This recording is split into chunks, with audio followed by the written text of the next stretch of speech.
What's up, everyone, and welcome back to another episode of the Elite Real Estate Podcast, where real estate meets mindset, marketing, and momentum. I'm your host, Jimmy Nelson, and today we are coming to you live from the Royal Oath Insurance Group right here in Clinton Township, Michigan. Big shout out to the entire team here.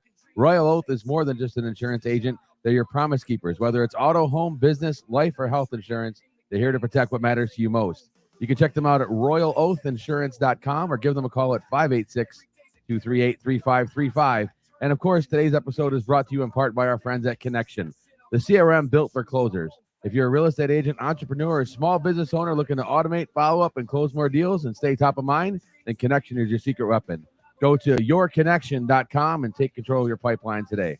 Now, whether you're tuning in live on YouTube, Facebook, Instagram, Twitch, or X, catching the replay on Spotify, Apple Podcasts, Google Podcasts, iHeartRadio, wherever you stream, we're glad you're here. Do me a favor, hit that like button, drop a comment, and share this with a friend, and make sure you're subscribed so you never miss an episode. All right, guys, let's get locked in. We've got a powerhouse show lined up today, and if you're in business or real estate or just building something big, this one is for you. Welcome to the show, everybody. Welcome back to the Elite Real Estate Podcast. I've got a very special guest joining me today. I'm going to be excited about bringing him on. I'm going to let him come on and introduce himself now as we get some of this out of here and as I do my adjustments here. But Mr. Garrett Maroon, how are you, my man? I'm great, Jimmy. How you doing, buddy? Thanks for having me on, brother. Yeah, for sure. I was excited to get you on. You and I have never met face to face, but I did some research. So I did some research That's on scary. all the research has been good, man. So whatever you did. All right, good. We wiped all the other things clean. That's fantastic. Yeah. Didn't know. Didn't know we had done that. Yeah. Yeah. So whatever you're putting out on Google, keep putting it out on Google. It's working. ChatGPT found you some information, so it's all good stuff, brother. I love it. So talk to me. Tell me about where you came from, what you're doing, how you're doing it, and then let's just dive into some stuff here. Yeah, absolutely, brother. So, man, real quick background. I've been in the industry for 11 years. I started on a team, left that team, and started my own team in 2016, and have been doing that ever since.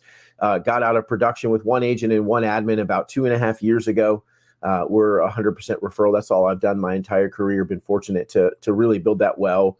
Man, I'm married. We've been married, my wife and I, Rachel, for 13 years. We have 5 little kids, 8, 6, 4, 2, and almost 3 months as of this recording.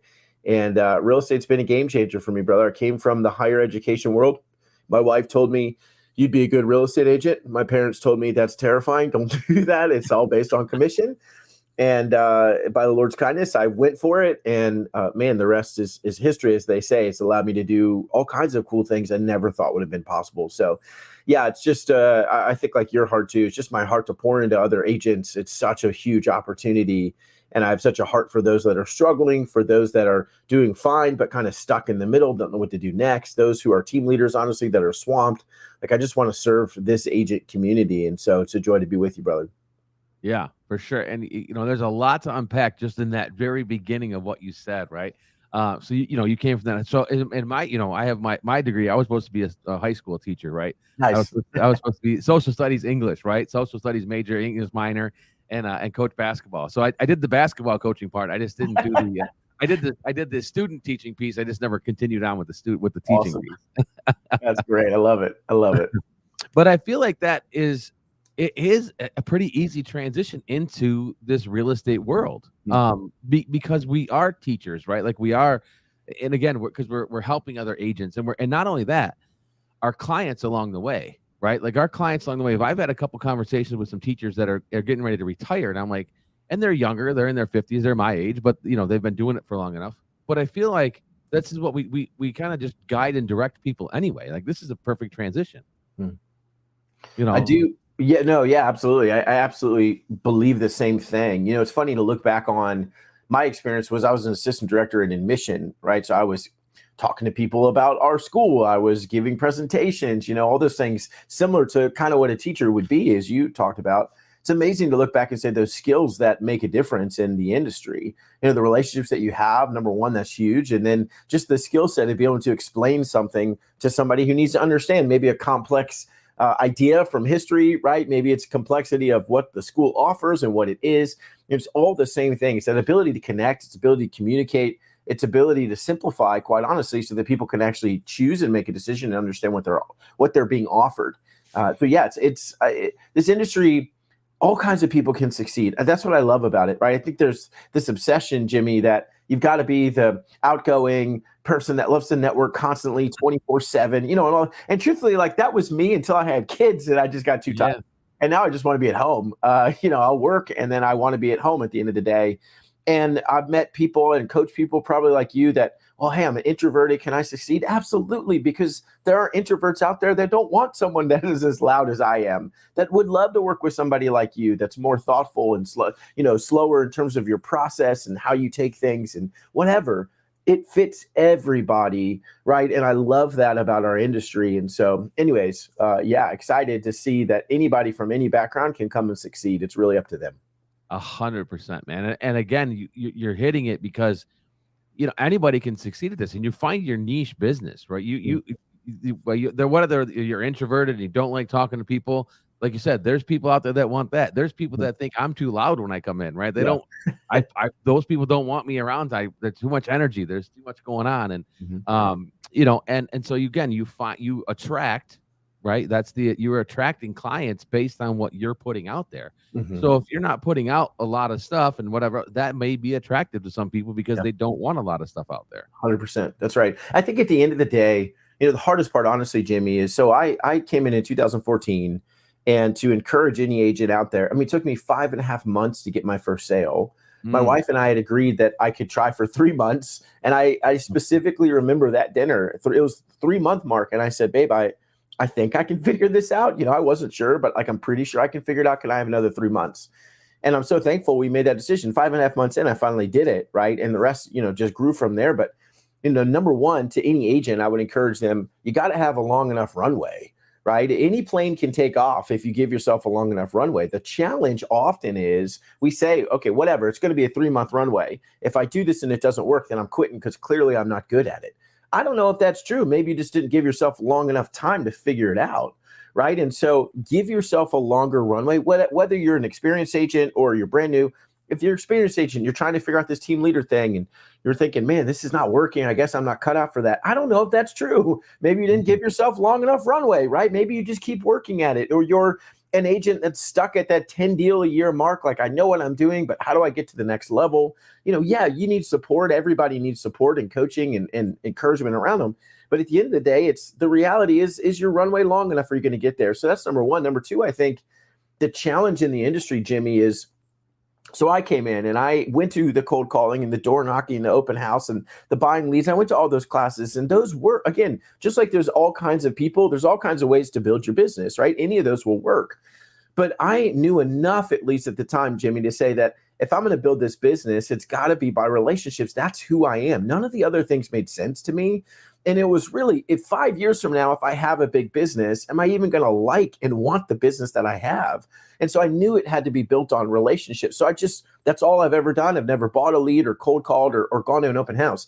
But the point is, the challenge in our industry is they say there is a one size fits all approach. Sure, you can be all kinds of people, all kinds of backgrounds, but when you get here, you better look like everybody else, right? You need to be on the phone 3 hours a day. You also got to work by referral. You need to be posting on social media, and you got to door knock and hold open houses, right? Like, nobody can effectively do all of those things, but you're made to feel lesser when you just say, I'm just going to be who I am and try to be really excellent at that. And that's going to help me grow my business. And I can tell you story after story about examples of that, but that's the challenge also in our industry. Great. You don't have a long enough runway. Maybe you decide you're going to give yourself a little bit more grace and keep trying. Awesome. Then the industry shows up and says, yeah, but what you're doing is not right. People laughed at me. Literally, my team leader, I was at Keller Williams and still love Keller Williams, but I was at Keller Williams, Jimmy, and I said, I was 28, I think 29, maybe my second year. And I said, I'm on the agent leadership council. I said, I'm going to sell 50 homes this year, all by referral. And she laughed at me. She's supposed to be the one supporting me. She laughed and said, it's not possible. Well, I was young and stubborn, thankfully. So I went out and did it. I literally sold 50 that year by referral. And I think it's just this idea of you can't succeed by being yourself. You need to be something else. And I just don't think you need to get better at being yourself, but you don't have to go become somebody else, right? And so I think if agents just can understand, give yourself more grace and be more excellent at being you, because no one else can beat you at being you, that's really where the win comes from, right? I think that's where longevity comes from. And, we can dive into whatever. Oh man, you are we are on the same wavelength, my brother. We are definitely on the same wavelength because I talk about the Elite Real Estate Podcast. My team is the Elite. We're EXP Elite. And I do a lot of coaching stuff. But I talk about being elite, and what my version of elite is different than what most people think, right? It's about being the elite version of yourself. It's good. Not of anybody else. It's like what's the elite version of you? Not of, like you said, not somebody that cold calls. It all works, right? All of it works. It doesn't matter. You can door knock. It works. You can cold call. It works. You can do social media. It works. But you have to find what you're going to be comfortable with and what you're going to actually do. Because again, that's the reason we have so much burnout in this business, is because exactly what you said. Go sit down and call for 3 hours. I don't want to call for 3 hours. Well, that's the only way you're going to be successful. It's not true. Right. Yeah. And as a new agent or any agent that's struggling, you're willing to kind of do whatever. And so, I don't put fault again on that agent who's like, all right, then I guess I'll just do it. I don't know better, right? How would I know what to do? And it really is an industry problem, So I told them I was going to sell 50 homes by referral, Jimmy. I did it that year. I did it again the next year. I did it. I've done it literally every year since. I can't, it's like not 51 or 49, literally it's 50. And I'm like, I don't understand. No matter how hard I try, I can't break through. But I hire a coach, Jimmy. I'm 2 years into having sold 50 in a row. I hired this coach, had a full-time admin, and I get on this phone with her. She's a super sweet woman, really, really productive agent. And I say, here's my stated goal, right? I just need you to know, I don't want to sell more houses. I literally don't. I'm happy where I am. I want to figure out how to do it in less time because I just want to go home more. And she said, okay. So we're having our call, Jimmy. This is our first call. At the end of the call, she says, all right, Garrett, here's your homework.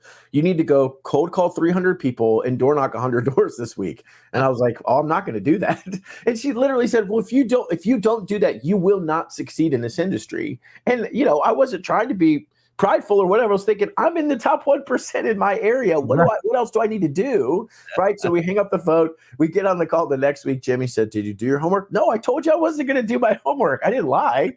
And she said, Garrett, if you don't 300 cold calls and 100 door knocks this week, you're not going to succeed. So needless to say that relationship didn't last very long for coaching. Right. But it was this realization for me of, even though I felt like I was having pretty amazing success selling 50 homes by referral, I was 30 years old, right? That was a really amazing business for me. Here I was being told by an industry coach, that's not good enough. You need to do more. You need to do it another way. And that moment has stuck with me that was 2018, 2019, maybe. No, it was definitely 2018. And that's a long time ago. It stuck with me, and it hurts me to think how many other agents are hearing the same thing, right? And so I'm just on this mission to say that's not true. You get to be you. Just be excellent at it. Don't just say, I'm just going to be me and show up at 11 a.m. and post when I feel like it, or reach out to people when I feel like whatever. No, you got to be more excellent at being you, but you're allowed to be you, and that's the only way you're really going to win long term. Oh, man. There's an old saying that a friend of mine told me, and it said, you can't teach a fish how to climb a tree. It's so true, right? And man, it nails it, because again, that's why I think we have so much burnout in our industry too, because we're doing something we don't really want to do. Right? Yeah. That when we get into that phase of what you're talking about, and then we have, like you said, then we have coaches and leaders who are saying, you can't be successful if you don't do this, right? Yeah. We had a coach, a woman in our coaching program that she was comfortable doing what she was doing. She was a grandmother, and she was thinking about getting out of the business altogether. And once we started talking to her, I figured out with her. She said, everybody in my team and everybody in my brokerage said, I don't make $100,000. I'm not any good at this. And I said, well, what would that mean to you? She goes, nothing. She goes, I just want to make enough money to take my grandkids to Disney World. Like that was the only reason she was doing real estate, was just to make enough money to take her grandkids to Disney World. Wow. So once we boiled that down with her and figured out how much that would cost, you know what she did the next year? She made over 100,000. That's awesome. And she relaxed. She relaxed and just did the business. And instead of trying to push and do whatever, said, I'm going to do what I need to do. And then she ended up going farther because she was more relaxed and wasn't pressing so much. That's incredible. And I think so, I'm on this mission again to help agents, what I say, redefine success, because the industry scoreboard is all about deals, transactions, or same thing, but deals, GCI, volume, profit, right? That's it. Is if you can judge the character of somebody based on how many deals they do, right? And sometimes those things are true, but a lot of times they're mutually exclusive, right? I've been challenging my agent friends. Hey, if I said, hey, that agent was really successful, what would you think? Well, they sold a lot of houses. They made a lot of money. Okay. Well, if I told you that they also lost their marriage and they don't talk to their oldest kid, would you also say they're successful? And they're like, well, absolutely not. Right. But and that's actually happened in my market. Right. And it was widely known, sadly. Person's up there taking selfies with everybody at Realtor Prom because they were the number one agent, when it was widely known they were going home, sadly, to an empty home. That's not success, right? And the reality is we bought into this one definition. Well, success is selling a bunch of homes, right? It's this idea. I've been challenging people to say, when at the end of your life on your headstone, is it going to say, sold 105 homes for 40 million in GCI? Like, I hope not. It better not for me, right? It's not going to say those things. There's things that we all agree are far more important, but how much time do we spend actually living for those, as opposed to trying to fill up our real estate stat sheet, which nobody actually cares about, right? Like, yes, don't hear me say this. You got to sell homes. You got to take care of your family, whatever your situation is. But you could be the grandma who just wants to take, the grandkids to Disney World. That's a good thing. I've met so many, just because we're in that world too, we homeschool. I've met so many homeschool moms who feel the pressure because they want to provide, or they want to take care of their husband and their kids and homeschool them first, so they have time for like 5 to 10 deals a year. They do that. But what happens? The industry comes around, it's like, you should be doing more. You're wasting your talent. What are you doing? And I come around and say, good for you. You're right where you want to be. That's a good thing. We don't need to feel the pressure, or we're going to feel pressure. We don't need to allow that pressure of always doing more to make you feel like you're failing in every other way, right? You define success for you. You might not, for me, I didn't want to do more than 50. I was good. I just wanted to come home more. Maybe you want to do 5,000. That's amazing. Go pursue those things as long as it fits into your own scoreboard. And, for anybody that's married and has kids, but also theirs too. You don't just get to run amok and say, they'll understand, I'm doing it for them. They probably just would rather spend more time with you, right? So we've got to get a grip on, what does success actually look like definitionally. I'm literally looking at my scoreboard right there, so I know what I'm measuring and I know what matters. And it's a profit goal, no doubt, but it's a wife goal and it's a kid goal. And so I now have a new way to keep score, which means I'm going to play the game differently, which means that hopefully I'm going to win at work and at life. And that's really what I want to do. And most people would never say, it's fine, I'll ignore my family for years as long as I hit my profit goal. Most people would never actually say that, but we get consumed by the only thing we ever measure, the only thing the industry ever measures every month, right? Your broker is posting, here's the top salespeople, here's the top salespeople. What if they also said, and here's the person who took their kids out for a fancy date? I don't know how they would do that, right? But we're just celebrating this one thing, and I fall into it. We all fall into it as if that's all that matters. We know it doesn't, but we don't know what else to do. So we get stuck in that confusion and we just kind of follow the crowd. That's a really dangerous place for us to be. We've got to redefine what that looks like and then pursue what our definition is really well. Yeah. Yeah. Oh, man. And I refer to this as the work-life blend too, right? So there's not, because you're never going to find a work-life balance. There's never a balance. It's a work-life blend, right? So for me, I'm driving my son to school now. He's a freshman in high school, my youngest. So I drive him because it's on my way to the office. But I do a coaching call every morning at 7:30. So from 7:30 to 8:30, I have a coaching call every morning. Well, he just gets to hear this coaching call every morning. So nice. I've just blended this, right? So I get to drive him to school, right? Because I can come into the office and or I don't have to go into the office either way. The beauty of EXP, right? But I get to go into the office, but at the same time, now I've blended. Now he is funny because then I discuss with him afterwards, like, what'd you think of that call? Or he'll be like, who's this guy? You know what I mean? It's funny, but it's that work-life blend, and it's finding out, again, that happiness that you said is so important. And so for you, for your business, how did you fall into this referral business? Like how did you create that, and where did that come from? Yeah, good question. So, man, like I said early on, I came in and I went to every class. I was not I didn't know I was an entrepreneur. I wasn't excited about winning. I was just terrified of being terrible at it. I mean, I didn't want to come in and just be a failure. That's what really drove me early on. So I did all those classes. And it really was, I was 27. I wasn't smart. I'm still not really that smart, right? I didn't know what was going on. I didn't know what I wanted, Jimmy. But again, it was just something where I just had enough understanding to say, this is who I am. I'm a relational person. I've seen other people figure this out. I've got to be able to figure this out too. And so I only had 40 people in my database. I'm not from this area. I worked at that university, right? So I knew some people from there. And so I bugged those people a lot, right, early on. But the reality for me was, I learned pretty quickly that this industry, it comes down to really one of two things. It's either how much I know, right, how much I'm willing to educate myself, or how hard I'm willing to work. And you tend to see one or two of those, or one or the other. You don't often see both.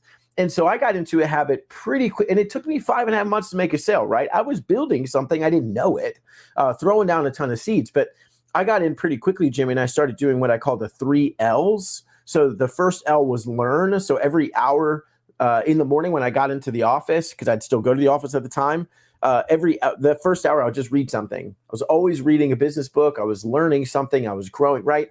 Albert Einstein said, you can't solve problems at the same level of thinking that created them. So, okay, I can't sell a house right now, so I need to become somebody different who thinks differently, right? So I was reading for an hour. And then the next L was lead gen. So I lead generated for an hour. For me, that was just reaching out and checking on my people, trying to understand how can I get face to face with them, or how do I teach them how to refer me? Because I just used to be an assistant director of admission, right? I was leading music at my church. You don't refer the music leader to help someone buy a house. And so I was having to figure those things out too. And the last L is launch. So for 15 minutes, I'd sit there and just say, where do I want my day to go, right? I think it was Dave Ramsey maybe that said, if you don't tell your day where to go, you'll wonder where it went. Maybe he was talking about money. So I don't know. Somebody said that smarter than me. But the reality was, so I realized that. So, okay, I'm learning, I'm lead generating, and I'm launching my day each and every day. And it didn't work right away, right? And again, I expected it to happen quickly because that's what we kind of all do. I didn't know that for 5.5 months, it was building and building and building and building, right? So finally get a sale, and I ended up closing 14 deals the rest of that year, and then 27 my first full year. And so it was building. I didn't know because I wasn't seeing any effect of it, but it was building, it was growing. And pretty quickly I realized that, okay, number one, referrals work, right? Especially if you're trying to protect your time, referrals work because all of my database now, they're my sales force, right? I'm just taking care of them. And then number two, what I realized was the agents who came in with me, or the agents who had been around a long time, quite honestly, were mostly stagnant, right? There wasn't a lot of growth. There wasn't change. It's like you do 20, so you always do 20. You do the same thing, so you just do it again the next year. And I didn't want that. But what I realized was, as I was trying to help these other agents, as I was figuring it out, it literally was the difference. They weren't learning. They were executing. They weren't learning anything different. They were kind of, either the broker was like, this is good, we want you right here, because ultimately the broker wants us to keep our head down and sell more homes. They don't care what we lose ultimately, because they're the ones that make money, right? The industry is the one that makes money off that. And so they either just keep their head down, not learning anything different, how do I grow a team? How do I get leverage? Whatever those things, they just got stuck there. Well, thankfully, just because I was committed to that education, the compounding effect of years and years of learning, that's an amazing thing. And so that compounding effect was getting me further ahead and helping me understand things maybe a little bit quicker that they maybe didn't at that point, just because they've been doing the same thing forever without putting in new thoughts. So, it was really that. I just wanted to build that way. And so I set out to master it because I knew that I'm not going to be a cold caller, so I don't need to learn that. I'm not going to buy leads. I don't need to learn that. I don't want to be on social media. I don't need to learn that. I need to become a master. And if I become a master, I think it can change everything. And, I made that bet and thankfully it did. Honestly, thankfully it did.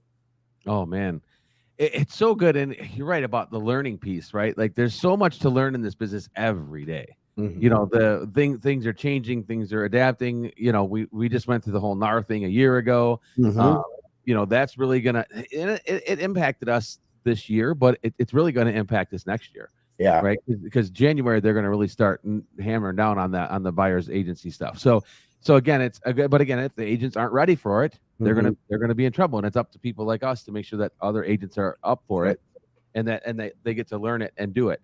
And so when did you make the move over to EXP? Yeah. So quick story on how I got there. So I was Keller Williams, love Keller Williams. Again, still never say anything bad about it. I think it was the most entrepreneurial model that existed until EXP showed up. So I love it and so thankful for my time. But so backtracking a little bit. So I'm at KW. I have a team. And in October of 2022, I lost my mom. And that month and the last 2 months really of that year, Jimmy, for me, I just spent months praying and asking the Lord, who do you want me to serve? And for me, it became Christian agent. So it was very clearly that's who he wanted me to serve. And so I started what's called the Faithful Agent. It's a nonprofit for Christians in real estate. So started that in 2023, launched that podcast, excuse me, and was still at KW. Well, fast forward a year, that community is growing. And I started getting multiple agents from different areas of the country saying, hey, how do we get into business together? Will you start a Faithful Agent brokerage? Will you do this? Will you do that? Like, we want to do these things together. And number one, I had no interest in starting a brokerage, right? All my friends who owned one were like, it's not worth doing. Okay, I don't know. I don't want to do that. I don't know if I was going to, I knew enough of the EXP model to say, like, I'm not going to be able to compete with that. So I don't even think that's a good idea. And so at the time it was, man, I really appreciate you guys. You can pay me to coach you. I hate that that's my answer. You can, or listen to the podcast, come to our events. Like, I hope we can stay in touch that way. Well, a really good buddy of mine, who's now my business partner at EXP, Dave Caggiano, he had been pitching me on EXP for years. And I was like, I'm good, dude. Like, I'm fine where I am. I was just kind of comfortable, kind of stuck in the middle there, not growing, not dying, just fine. And I was always okay with it, right? And so I'm sitting down with him in coffee. This is a long story, but I'm sitting down with him and I'm telling him, man, I keep getting these agents asking me to start this Faithful Agent brokerage, and I don't know what to do. And he said, Garrett, this is what I've been trying to tell you. You can do that here at EXP. You don't have to own a brokerage. You can create a quasi brokerage, and it's an organization. And honestly, for the first time, Jimmy, it was, all right, tell me about that. So we make this switch pretty quickly. I come over January of 2024, and I didn't really know the model. Honestly, I thought it was fine. Like what I knew about it, I understood the organization piece, but that's why I showed up. And since I've been here, I mean, I have become, I love the model. I mean, I am obsessed with the model, and obsessed, honestly, with just showing agents there's another way. And I just had coffee last week with an agent who came to one of my events, and she's been selling 10 years for 15 to 20 homes a year at Coldwell Banker, which nothing against them genuinely at all. And so I just said, hey, what's the model of Coldwell Banker? Number one, she didn't really know. And I was like, well, hey, have you ever looked at any other models? I'm not even pitching EXP. She's like, I haven't. And said, well, to me, and I don't know if they're going to see this on video, but like, this is not a good way to make a decision, right? With your hands over your ears. Like, you should learn about it and then decide, right? Don't be afraid of 3 letters or whatever the scenario is. So we sit down. She tells me the model. I'm like, hey, have you even seen what EXP is doing? She's like, oh, no. And I tell her the model. She's like, oh my gosh, how did I not know what this was? And so I do, like, so much for me, this passion of, I didn't want to hear it because I was okay where I was, right? And because I was okay, because it was good, I wasn't looking for best. And I think a lot of us kind of fall into that. And so my encouragement now for anybody, again, is stewardship is not covering your ears and not listening. Stewardship is, I'm not even trying to pitch you. I'm just telling you what this is and what we're doing. And then you can go decide if that makes sense for you. It's okay if it's not. I'm not offended by that. But the right way for you to decide is actually hear me out, look at it, right? And then decide, am I in the right place or not? So anyways, that's not what you asked, Jimmy. But I came in 2024 beginning literally for the reason of I wanted to start an organization for these Christian agents who had been asking me to get into business, and didn't really know what I was doing. And now I've realized what a blessing it's been, not only just to me and my business partner, but to these agents that are joining us. It's EXP, no joke, has literally changed my life, and I am extremely thankful for that. Oh, God does funny things. Yes, Yeah. it's true. I did And not think that starting the Faithful Agent, which is a nonprofit, would lead me to EXP. I did not expect that would happen. Yeah. right, right. Yeah. But God does funny things, and it's He never does. on our time. It's on His time. That's right. And 100%. and that's the inconveniently inconvenient Yeah. sometimes, right? That's so true. Yeah. And it's been amazing. We're, as we record this too, we're 2 weeks from when Charlie Kirk was assassinated, right? And Mhm. it's not a political comment at all, so don't hear me say that. Whether you disagree with him or not, it is still heartbreaking that a young father and husband would be killed, whoever you are, whether you agree with what I believe or not, it doesn't matter. I feel heartbroken for you too. It's been interesting, Jimmy, because we happen to be in this position of, we're a Christian. I'm running a Christian nonprofit. We're a Christian organization at EXP as well. And I didn't know, right? We're not doing it for this, but all of a sudden we're getting these agents that are either at EXP, like, hey, how can we get involved with what you guys are doing? And with co-sponsorship, awesome. We can bring you guys in too. That's amazing. Or I'm just getting other agents out there that are non-EXP, and they're saying, man, how do we get involved? Like, I realize that nobody in my office at least talks about being a Christian or talks about faith at all. And I feel really alone, and I just need support, right? And for me, it's not, well, you've got to come to EXP, then this is the only option. It's literally, I'll tell you about what we're doing, but I'll also tell you about what other people are doing that I'm aware of too, and you can decide. But it's caused this really interesting 2 weeks of introspection for a lot of people. I was talking to someone that I won't name them, Jimmy, but relatively high up in EXP just the other day, or just yesterday, and she was telling me that since this happened, her and her husband realized, hey, we haven't read our Bible and gone to church in a long time. We need to get back to those things. So I think you're seeing this resetting from a tragedy, what man intended for evil, God intended for good. You see this resetting for people of saying, all right, whether it's they're Christians and they're going to pursue that, right? Or it's just someone who's not a Christian who's saying, all right, this is not all there is, right? In a good way. This is the scoreboard of just more deals, more stuff, more whatever that can get taken away in an instant. What actually matters, right? In this book I have coming out, I use this poem called The Dash.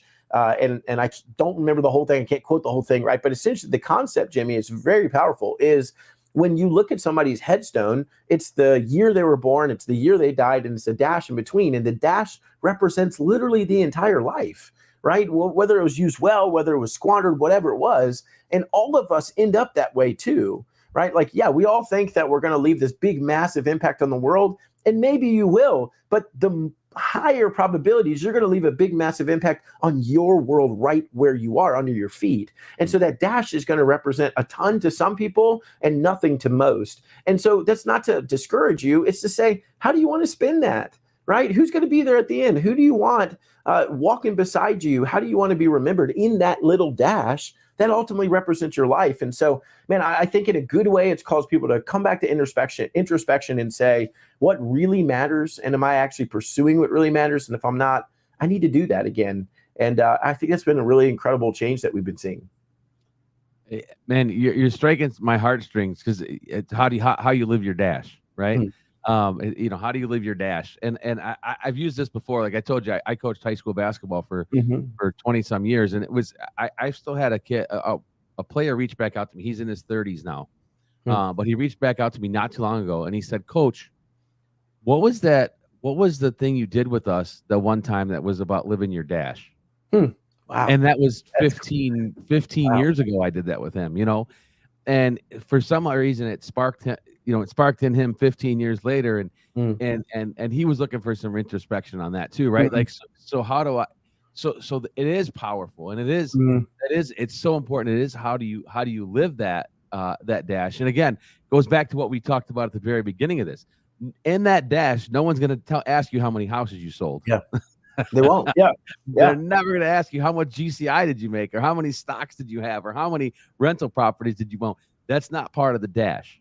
And the sooner that we start to realize that and live that way, the sooner I think we all get to a better place. Yeah, that's right. It's good. It's funny. Yeah, you talked about it 15 years ago. I just realized that you should have written this book. I don't know what I was doing then. You were way ahead of me. Yeah, I do. You're 100% right. At the end of the day, most people in 100 years from now, 200 years from now, no one's even going to know who I was, right? They might be looking on whatever those websites are where you can look at your family tree. I can't remember, right? And be like, oh, that's cool. He was a real estate agent, or he did this, or for me, he wrote a book. Cool. Like, whatever. No one's going to be reading that book anymore. And it doesn't mean that our lives don't matter. I don't mean that. Well, maybe you're right. It's possible. Maybe the second one. But the reality is, right? Like at the end of our lives, what is actually important? And if we can work backwards, and then we pursue those things, right? So again, if you're in real estate, you should be excellent at it. If you're going to show up to something, be excellent at it, right? So don't say, oh, well, Jimmy and Garrett said that I should not work as hard and spend more time with my kids. I mean, maybe that's true, but you should be excellent at whatever you set your mind to. If you're in real estate and you're married and you have kids, or you're a grandmother, grandfather, whatever your scenario is, and you feel like you don't have any time left, I'm not telling you to be less excellent. I'm telling you you're doing too much stuff. So even in the book, Jimmy, I teach what I call the hierarchy of attention, right? So yeah, we've got, our organizational chart, whatever, but do we have it laid out in terms of who deserves the best of our attention? And are we looking at that? Now that's really hard, right? But for me as a Christian, it's the Lord, my relationship with him.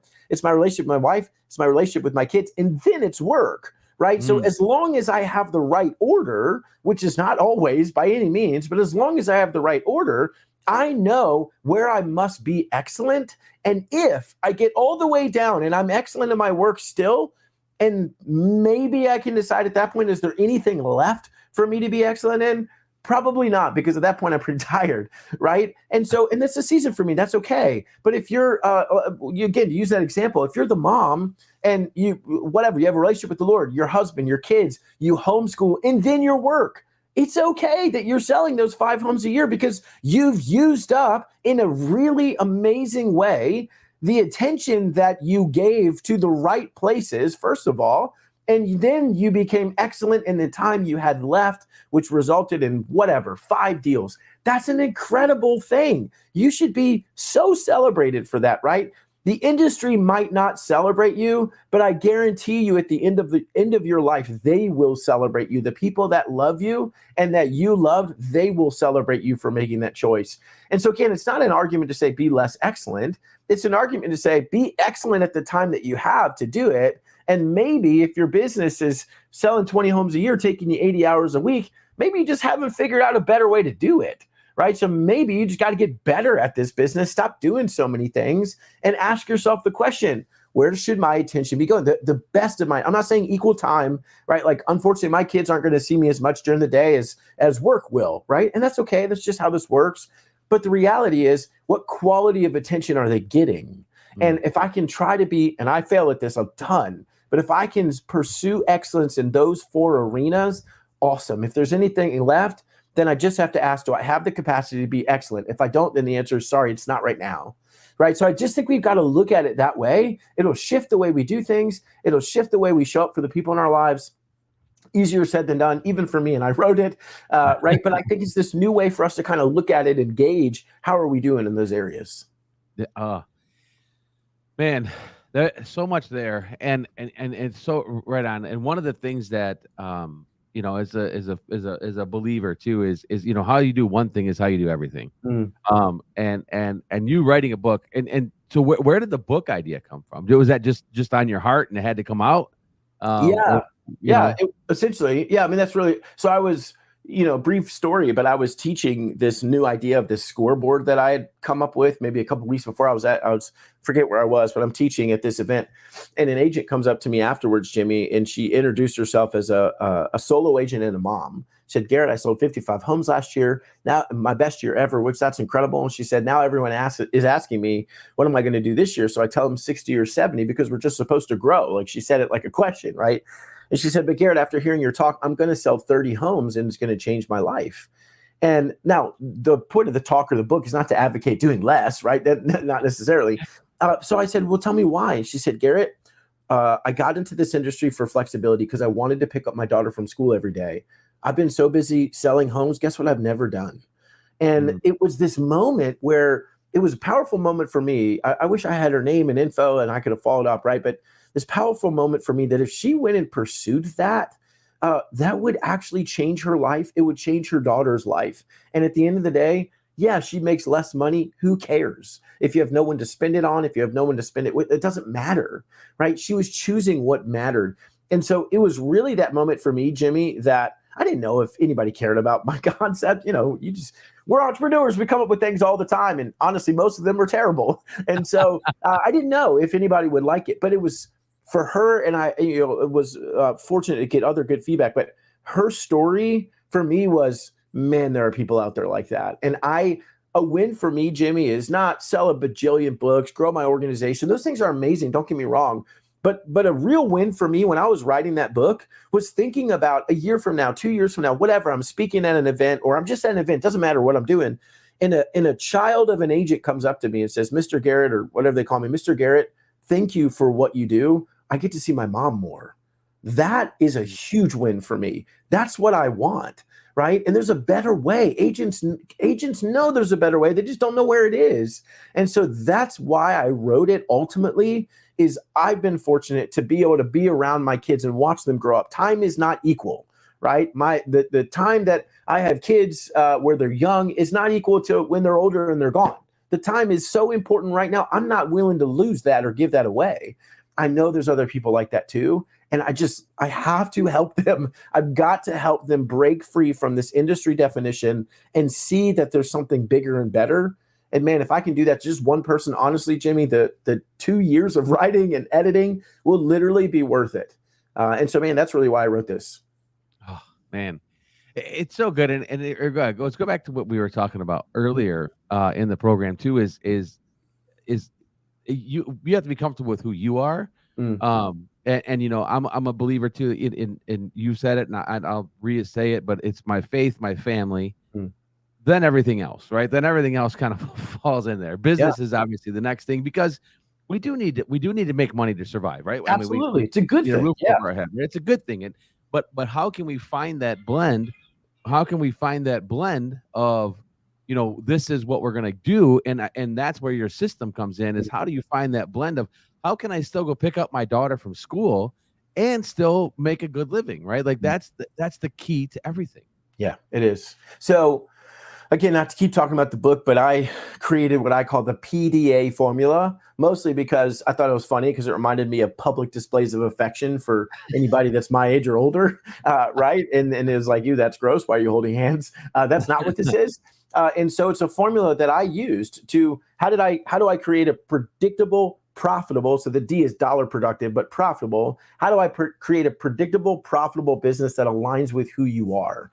And so, I'll give a super quick overview, but it's, in my opinion and personal experience, it's as simple as the predictability. I say, or I teach, you got to create what I call the lead generation recipe, right? If you ask grandma what her secret cake recipe was, well, she didn't Google it because that didn't exist back then, right? She came up with, maybe it was her grandma's secret recipe, but somewhere along the way, someone said, maybe if I put this much flour and eggs and chocolate, and I don't know how to bake, but whatever these ingredients are, I wonder if I put those together, I mix them together, I let them bake for 30 minutes at 350, whatever. When I take that out, I'm going to taste it. And if it's not perfect, then I'm going to either tweak it and do it again, or I'm going to scrap it and try something new, right? But you just keep doing it. You taste it and tweak it until it gets perfect.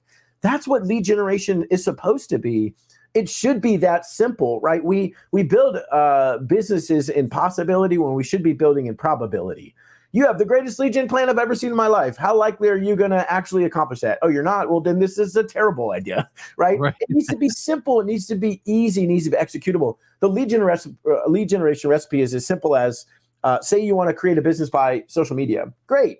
Why don't you create this as your recipe? One personal post a day, one business post a day for 30 days. That's literally your recipe, right? And your goal is that hopefully you create a really delicious cake that maybe leads to one new buyer, whatever your goal is, right? So you got to put those ingredients in. You got to actually do that. And then you got to let it bake for 30 days. And then when it comes out of the oven, was that right or was it not? And it's as simple as, well, it got me 2 potential buyers, but no full buyer. So maybe I'll just run that again. That actually wasn't terrible. Or maybe I need to do 2 personal posts next month, 1 business post, do that for 30 days, see how that goes, right? We just don't have the patience to just slowly build the right recipe. We think, oh, that didn't work. A couple years ago, I was selling a monthly touch plan because I was working my referral, right, whatever. And so I was just sending out for $50. Here's the mailer, here's the email, here's the personal touch I'm making to the database. I get a call one day, Jimmy, and this really sweet woman, and she says, Garrett, I need to cancel. I said, hey, totally understand, right, whatever.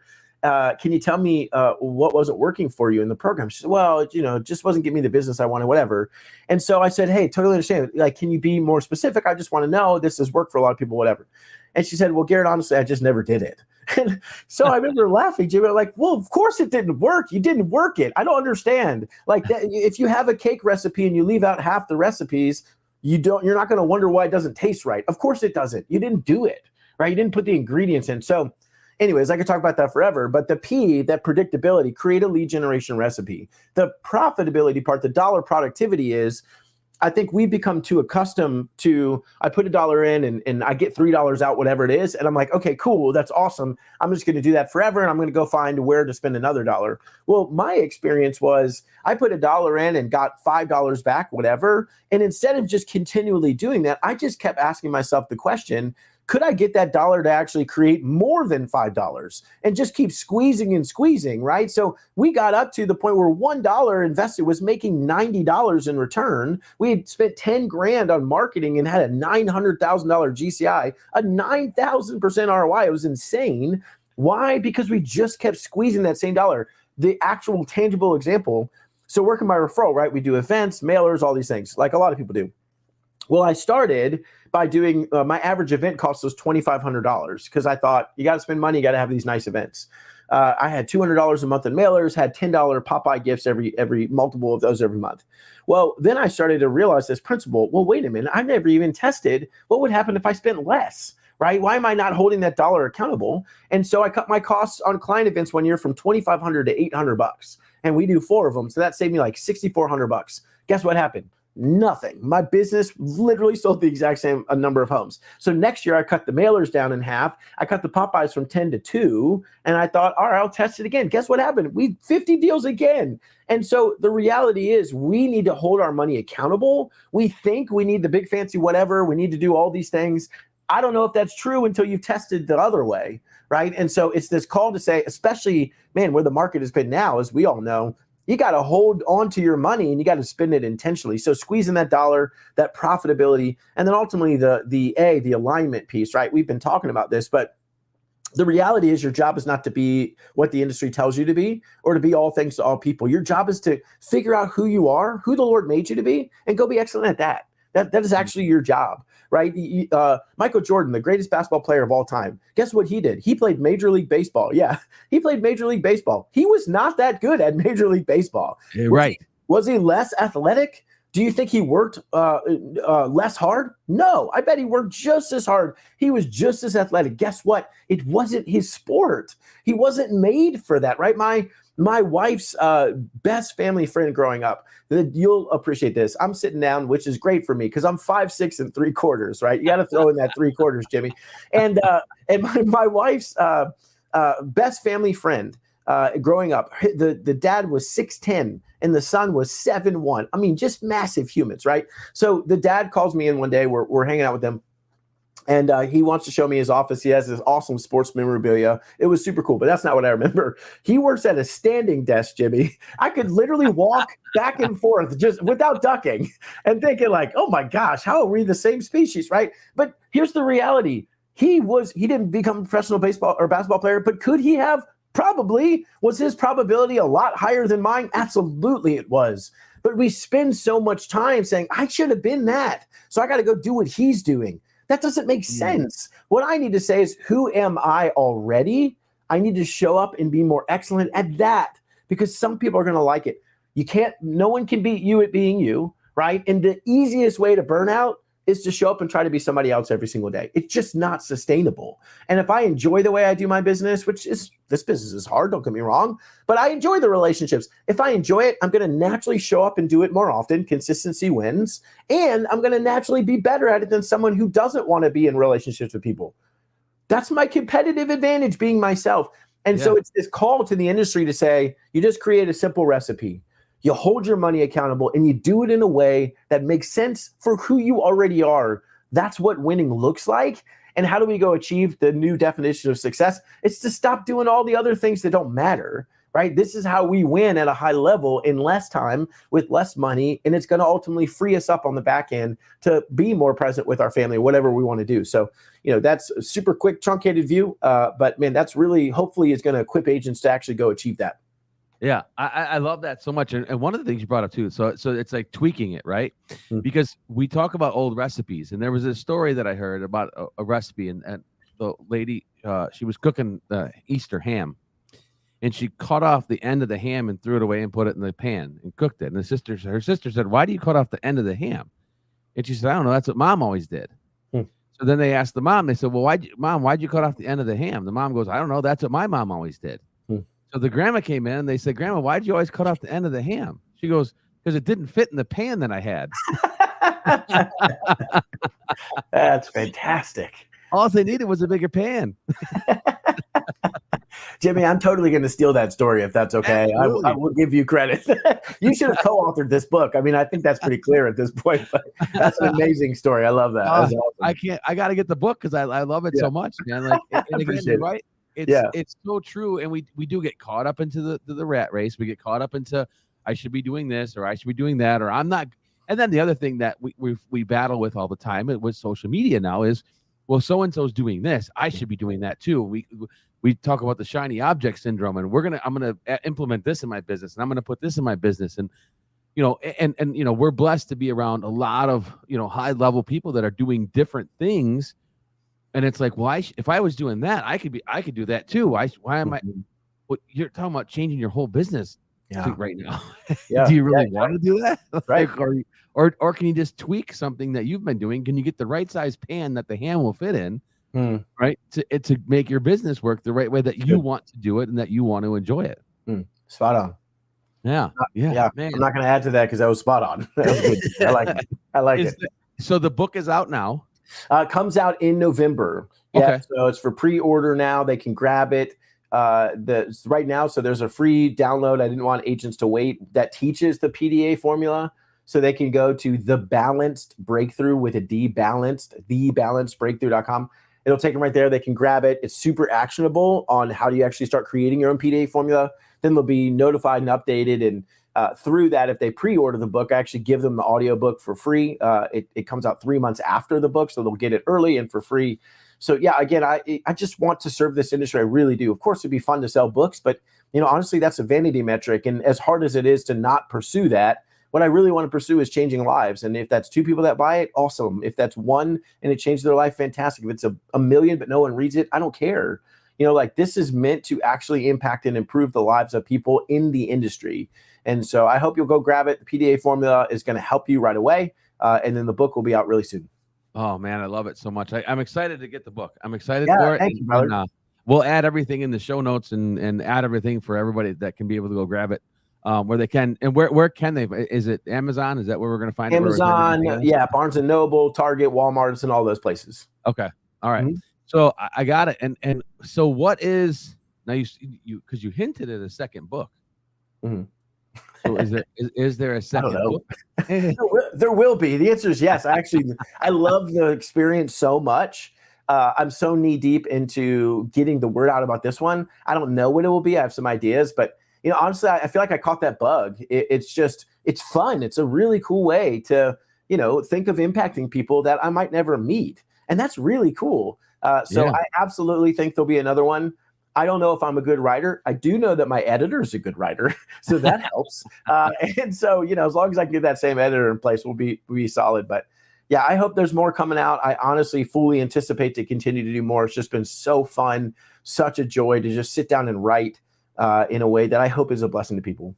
Yeah, and it's always.